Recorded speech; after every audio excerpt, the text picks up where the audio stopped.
ভারতে পালিয়ে যাওয়ার সময় বেনাপোল চেকপোস্ট থেকে যশোর জেলা ছাত্রলীগের সাধারণ সম্পাদক তানজিব নৌশাদ পল্লবকে আটক করেছে বর্ডার গার্ড বাংলাদেশ বিজিবির সদস্যরা। সে যশোর জেলার সদর থানার পুরাতন কসবা এলাকার সাইফুজ্জামানের ছেলে। শুক্রবার সকাল 9:30টার দিকে সে পাসপোর্ট ভিসা নিয়ে বেনাপোল চেকপোস্ট দিয়ে ভারত যাওয়ার চেষ্টা করছিল। বিজিবির তাকে জিজ্ঞাসাবাদ করলে স্বীকার করে সে যশোর জেলা ছাত্রলীগের সাধারণ সম্পাদক।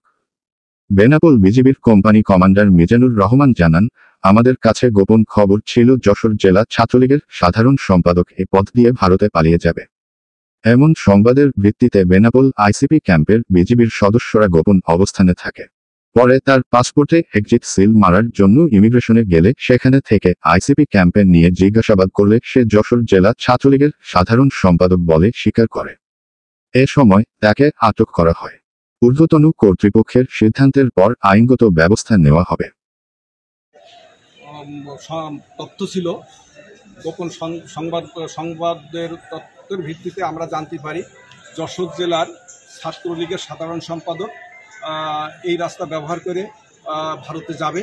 সেই তথ্যের ভিত্তিতে আমরা তার পিছে আমাদের নজরদারি রাখি এবং সেই যখন ইমিগ্রেশনে আসে আমরা তাকে চেক করি এবং তাকে জিজ্ঞাসাবাদ করলে সে নিজের মুখেই স্বীকার করে যে হ্যাঁ, আমি যশোর জেলার ছাত্রলীগের সাধারণ সম্পাদক। তাকে আমরা আটক করি এবং আমরা ক্যাম্পে নিয়ে আসি এবং তাকে আইনি প্রক্রিয়ার জন্য পুলিশকে হস্তান্তর করার কার্যক্রম চলছে।